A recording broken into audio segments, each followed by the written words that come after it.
Hi, another episode of Just My Opinion here, and I just want to start with this message right here. The use of copyrighted content on this podcast is protected for the purposes of commentary, satire, parody, and education under the Fair Use Doctrine of the United States Copyright Statute. And let's begin. So, I want to talk about The Residence today. The Residence is a TV show made by Shonda Rhimes on Netflix, and it's the same, murder mystery thing you've seen in Knives Out and the Adam Sandler murder mystery thing and Clue and all that, just in the White House now.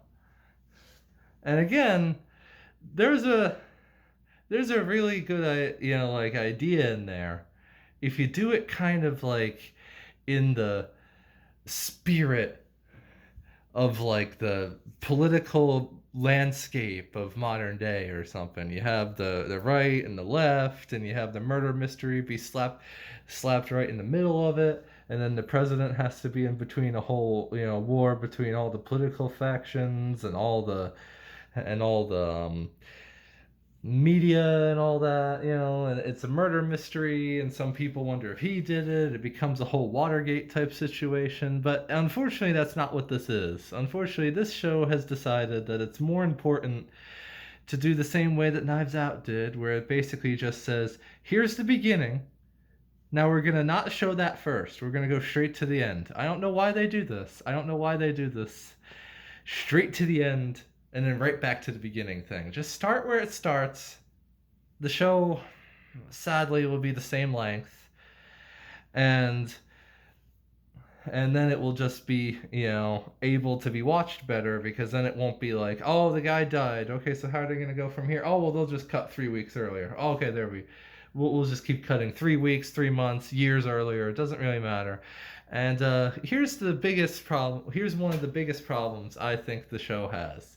Okay, the show was written by a person clearly who is into the idea of like soap operas and the crime dramas, like the ones and the crime books that housewives read and all that. Like she's clearly into that side of it more than the side of the comedy, which is unfortunate because it's supposed to be a comedy. The show also has way too much time. I mean, episodes like 1 to 3 to 4 to 5 can range from like 40 to 50 minutes. And some shows that's not bad. Some shows, you're like, yeah, I want to have it longer. But shows like this, you really need it to be taken down to like a tight 20, maybe 22 if you really had something important for like one of the episodes. But it really needed to have just a tighter, kind of like not as long, because and then like the last two episodes being an hour 10, hour 20 was overkill to me. Like I was on episodes like 5, I was like, "Oh, that was a great ending." And then I remembered, "All right, there's still 3." And it's like that would and that's another problem too. This show has so many. We could have ended there, but we didn't. We could have ended there, but we didn't.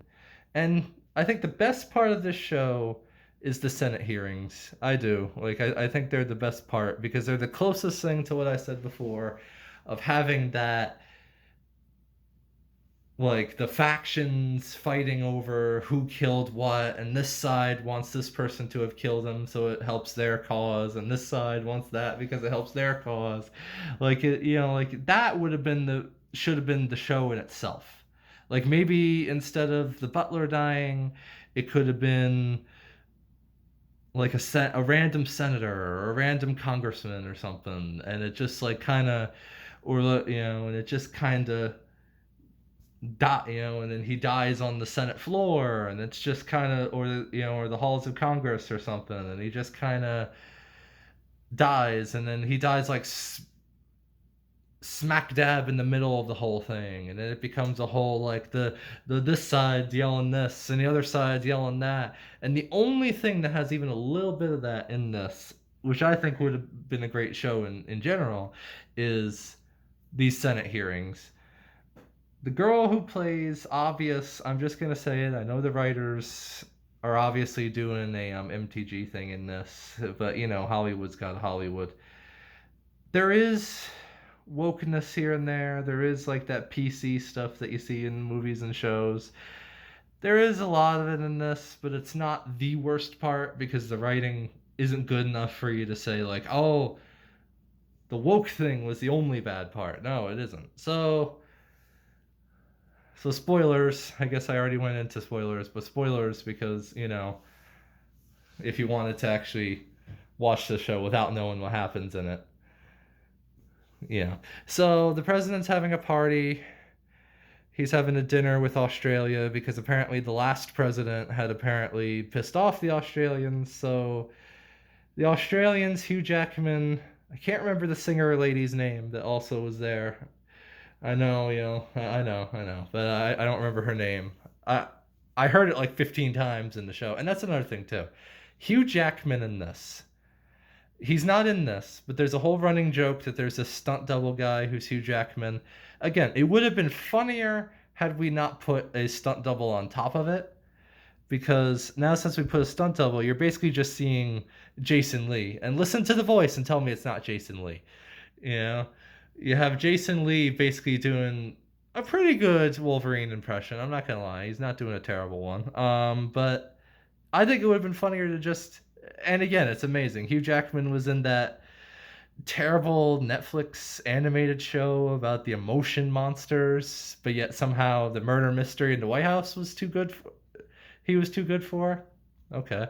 And again, I think that and maybe Hugh Jackman could have played the Australian leader because, and again, the Australian leader is not really needed.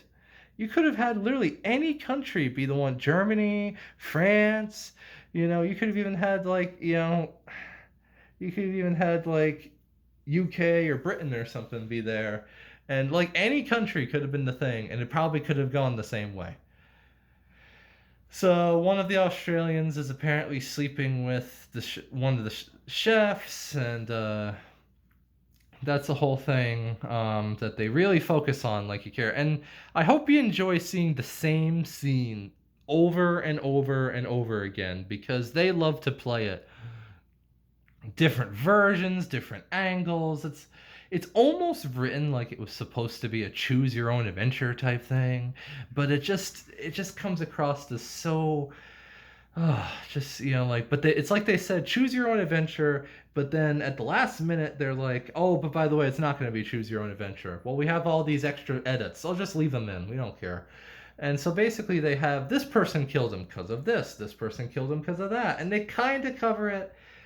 Honestly, they almost do like an Orient Express type thing, but not really. They even mention it in the thing because I guess they thought if we don't mention it. So here's the thing that's my problem with the show, and it's way too long. It's way too long. It's way too long. You really feel the hour 10 or the hour 20 in the last two. You really feel every minute go by like it's torture. You really do because it's just. And the show has some bones of good. It does. Like there's this Ken Marino character who basically I would say his name, but it's easier just to say the actor. So because if I said everyone's names in this, I'd be in here for a while. So because there's so many characters, and that's another thing too. So many characters, so many. Like you already have a good. You can see from the poster there. You already have a good selection of people of who done it already. You see it already, and so you see from the poster there, it's already a good chunk there. The problem is that they decide to add in Taran Killam for some reason. This maintenance guy, his girlfriend, the girlfriend's, the girlfriend's daughter, this other maintenance guy, this other janitor, this other, carpenter, this other flower shop guy, and throughout the show, like this calligraphy guy that just gets added in, and the whole joke with him is just, he's bad at calligraphy. It's like, then why is he the calligraphy guy? It's just and that's kind of the running tone. And there's this whole, and not to mention, there's a lot of characters that don't even need to be in the show either. Jane Curtin's in this as a grandma, or like the mother of the spouse of the husband of the president, and she has no reason to be here. They treat it like she's the grandma from Knives Out one, where she saw things or something, but she didn't see anything. She just saw the dead body in the game room. So it's like, all right. And then after that, she kind of disappears for chunks, and then just kind of reappears. Speaking of disappearing and reappearing, let's talk about Jason Lee for a second. Jason Lee is the most unnecessary character except for the maid, the maintenance guy, and Taran Killam. In that they are so, and there's this trooper guy too, this state trooper guy who's apparently just running around with the FBI, because yeah, everyone knows FBI and like Capitol Police and all that would be so happy to see Park Ranger there guy, and they would just let him in and they would just say, come on in, Park Ranger guy. So it's weird that he's here. It really is. It's weird that he's here. And then anyway, I want to get back to Jason Lee. So Jason Lee is basically playing, imagine Dave from Alvin and the Chipmunks, but you find out in the end that actually there's actually no chipmunks. That he's just been drunk and high the whole time, and he's just been talking to himself or something. He basically is the drunk, the brother of the president that you would have seen in like a 90s sitcom be like the main character. But the problem is that they can't decide whether or not he's devious or a jerk, or or like just sweethearted but never given a chance. So they kind of do all three at once, and you can't do all three at once. You got to pick one. Is he the guy that has a heart down to the thing, or is he a guy that doesn't have a heart? Or is he the guy that would just randomly kill a butler because they don't really understand his character. He has this whole thing with Salt. Again, he's just what I like to consider filler. He's not anything but filler. Filler is the only thing he is. That's just the only thing he ever is. The Ken Marino guy I talked about before, in the beginning, it feels like he's just going to be the stereotypical unfunny, I'm the White House guy, and I'm the White House guy, and I'm the guy who's like gonna tell you to leave this operation and all that to the detective lady. The problem is though, is that it just, is that he does stay that for a long time. So you think, oh, he's just gonna be unneeded as well, and he's gonna be. I thought he was the killer just by the fact that would give him a purpose to be here, but later they do make him actually honestly one of the funnier characters in the show, in the fact that this apparently has been going on, this murder investigation of this death has apparently been going on for several months. So it becomes funny then, because then it's like, of course the chief of staff would get angry that this has been like running for months and maybe even a year or something. They're not really that clear about that. He has a beard, so from one shot to the next, so he could be like months or even a year. And that's, so he becomes funny later in the show, because you would believe any chief of staff for any president, if there was a murder mystery thing that went on for like multiple months, would be angry at it and be like, can you hurry it up, please? We want to be able to move past this. We want to be able to get past this. So then we get to the president. I think the president needed to be more of a character in this, and they kind of treat him like a background character. I think it would have been more fun if we had treated him like a potential character in this, but they treat him like a background actor. They treat him like he's there, he just isn't really. And again, the guy who plays him, basically, the best way I can describe his acting is if an extra on Space Force watched Steve Carell and said, I can do that, and then was casted as the president. It was like, I'll just do the Space Force acting type. And that's he kind of does it, doesn't do the voice, but he does kind of have like the Steve Carell thing. Kind of makes me wish Steve Carell was the guy there. I think it would have been better. I thought it the whole time I was watching it. I was like, man, Steve Carell would have done that funny, because there's this whole thing with a shower that he needs like the shower to be like scalding hot and like the pressure of a fire hose for some reason. It's really weird, you know. But I think Steve Carell could have gotten across the anger in that scene better than this guy. Because, and I've seen this guy in other things, and he's all right. He's just not. He's not the president material in this. There's a whole super woke thing they do with him and his partner. I say partner for obvious reason. Um, when you watch the show, you'll see why. I don't want to get banned, so I'll just say partner. But anyway, you'll see why. You'll see why. So basically, we have so the main usher is killed, and they have to figure out who did it. Turns out everybody kind of did it. Like the chef that they say did it. Yeah, he hid evidence. He tried to burn. First off, I don't think a completely metal knife would just incinerate into ash in the incinerator. So I don't know why he thought that. I'm going to toss this metal thing into the fire. Yeah, it's not like people make swords in heat, you know? So anyway, I mean, I doubt the incinerator gets to the heat to melt a steel knife. Anyway, so he tosses that in. Like, yeah, the napkin and the box around it will burn, but it will just sit there. Even if it wasn't broken, it would just probably just be still sitting there. So yeah, he gets rid of the knife because even though he didn't kill him, he hides the evidence because it's his knife, so he just wanted to hide it. Which incriminates him.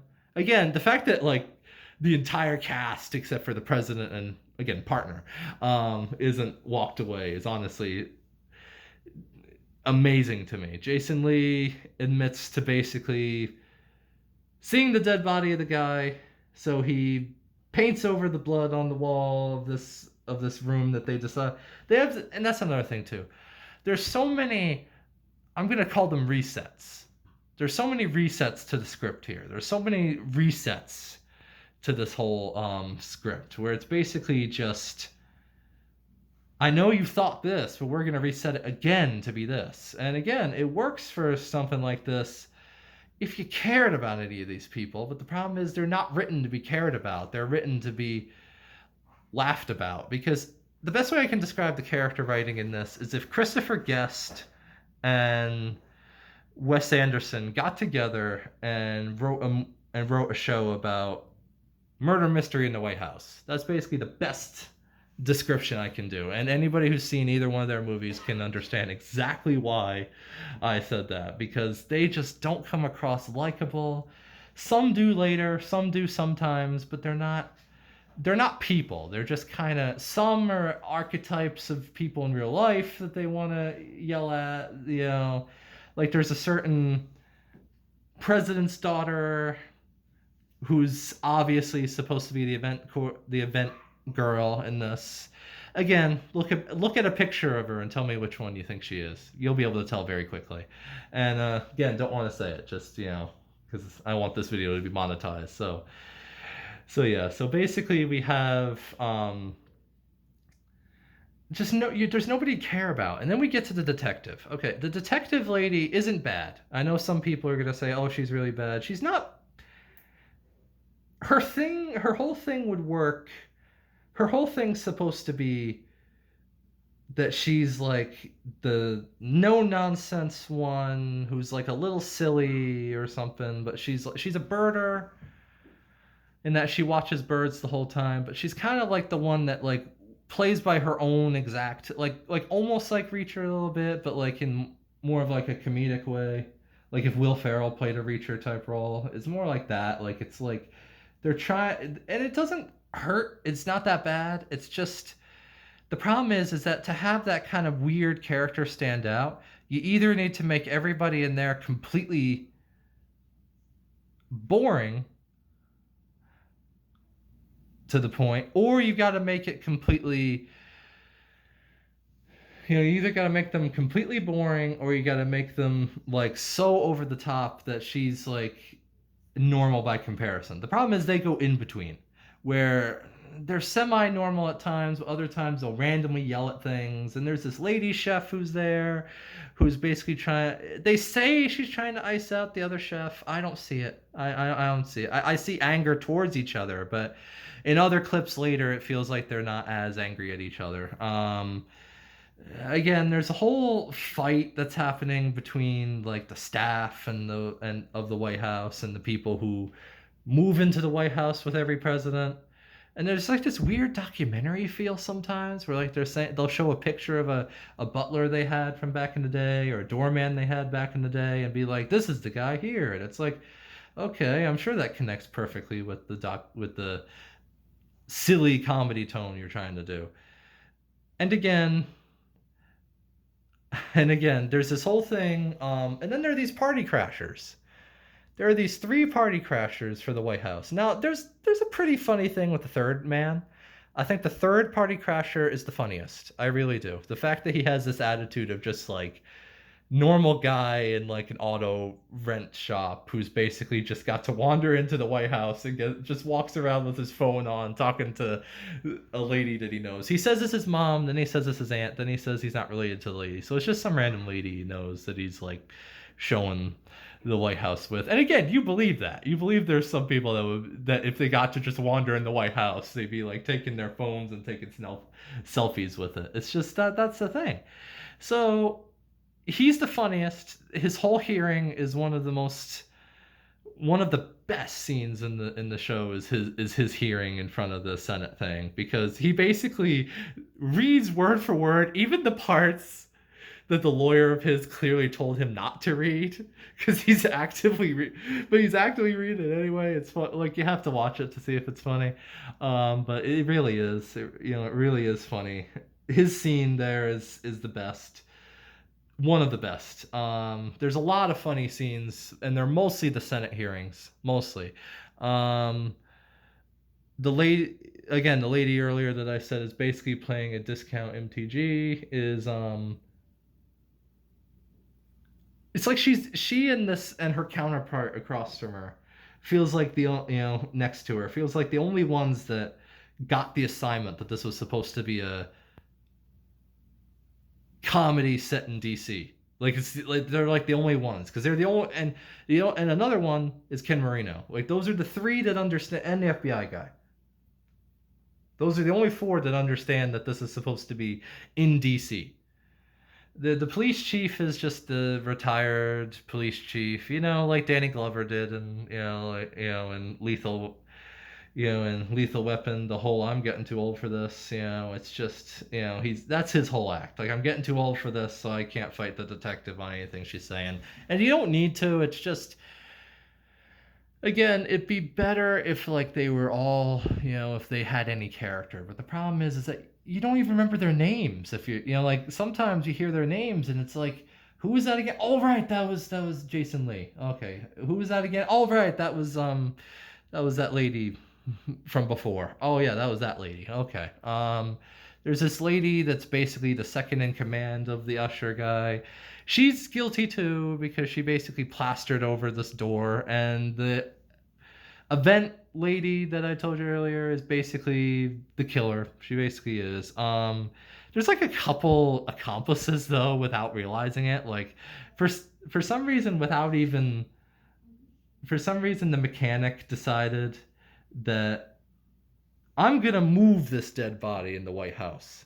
And so did the maid because he was yelling at her at one point.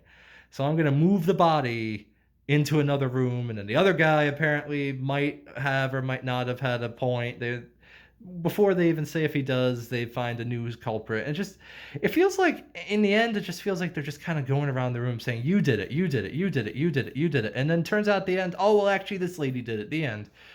And yeah, but again, if you've shortened the episodes, that'd be one thing. But from how it is now, it got so tedious. It really did. It got so tedious throughout the whole thing. It really did. Um, again, and then she has this partner, the detective lady does. She has this partner who's played by Randall Park. Again, I'm just gonna say names when I know the guys' names. Um, he's not. He's the same in everything. He's the same guy he's in everything. Like if you've seen Randall Park in anything at all, I guarantee you know his character in this. Like I know, and again, who he played in Basically, the best connection I can say is he's the exact same thing he played in Ant-Man. Exact same thing. Exact same character.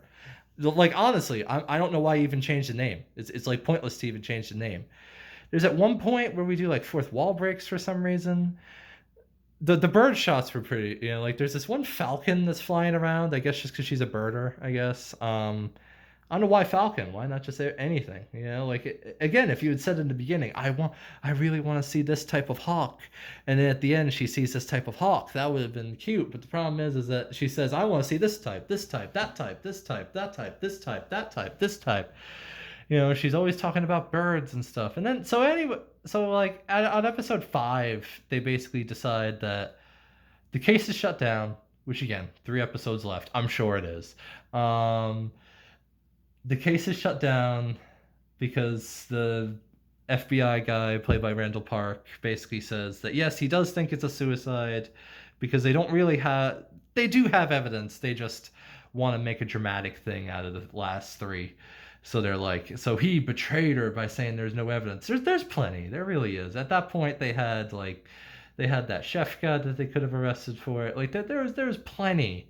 And again, he hid evidence, so it's not like he's completely out of blame here. And then we get to the Australian side. They don't really do anything. Like I said before, could have been switched out for any country, and it would have been the same.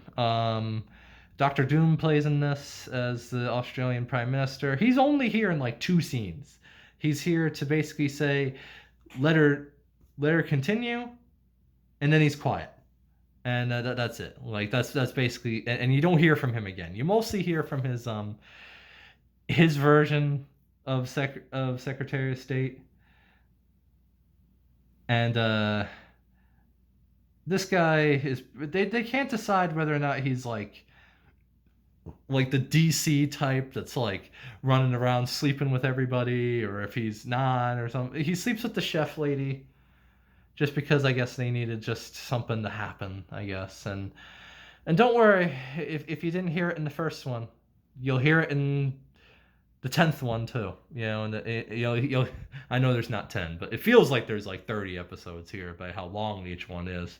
Don't worry, by episode 8 you'll completely be able to tell. They'll show it to you like 15 times maybe.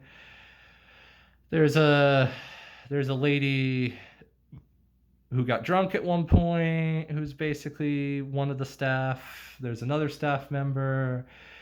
The drunk lady's basically, her whole thing is just, she's a compulsive liar, I guess. Which again, if there's a way to make that really funny, especially in the DC land. Come on, the idea of like, if you made her like a politician, and you had where she was like a compulsive liar or something, and like everything out of her mouth was like a contradiction, that would have been funny in itself. Again, and I know they're trying to do the whole staff of the White House thing, but it got to a point where it's like, do they even remember they're in the White House? Because like people are just walking in and out. Do you think Capitol Police are just allowed to just walk into the White House without Secret Service knowing? You think a random detective who's a consultant is just able to stand on the front lawn of the White House without anybody knowing and nothing happens? Okay. There is a running joke that like the Secret Service in this show is so bad that like random people wandered in, like I said before, the party crashers. And again, there's a way, it was really funny, but the problem is I think the party crashers were only added in just to have, because they didn't want to deal with the pool of potential that they had, so they just decided, here, we'll just add in 3 others. They won't really, maybe they're part of it, maybe they're not. The 2 are just socialites that are there just to have a party. And apparently protocol, according to this, is someone broke into the White House illegally during a party. So you know what we have to do? We have to hold them in that White House longer, in like a closet or something. Again, I don't know the rules of that, and I don't want to Google the rules of it either, but that's, for obvious reasons. But, like, but again, it feels like the answer when somebody randomly party crashes the White House, is that. And again, maybe that could be Wedding Crashers. The next Wedding Crashers that they keep hinting at. Maybe the next Wedding Crashers could be at the White House, That would be, since apparently that happens, apparently. So, according to this show. So, The Usher guy does have a good character. The problem is whenever you do the flashback, it doesn't really matter how incredibly integral he is or how, oh, he loved the job, he loved everything. Because again, he, like the only, again, if he had shown it from where it actually starts to where to where it ends actually, instead of cutting back and forth, you'd have more of a thing. But the back and forth thing they're doing just basically makes it where it's like, okay, yeah, every person who dies has a story. Yeah, yeah, that is correct. It's like, and I know that's you're trying to build character and all that, but I feel like it would have been better if we had a character, and you basically know it from the moment you see him. You like, I can't remember how to say his name. The guy from the last review who was in the robot suit, who is the general guy. He's the usher,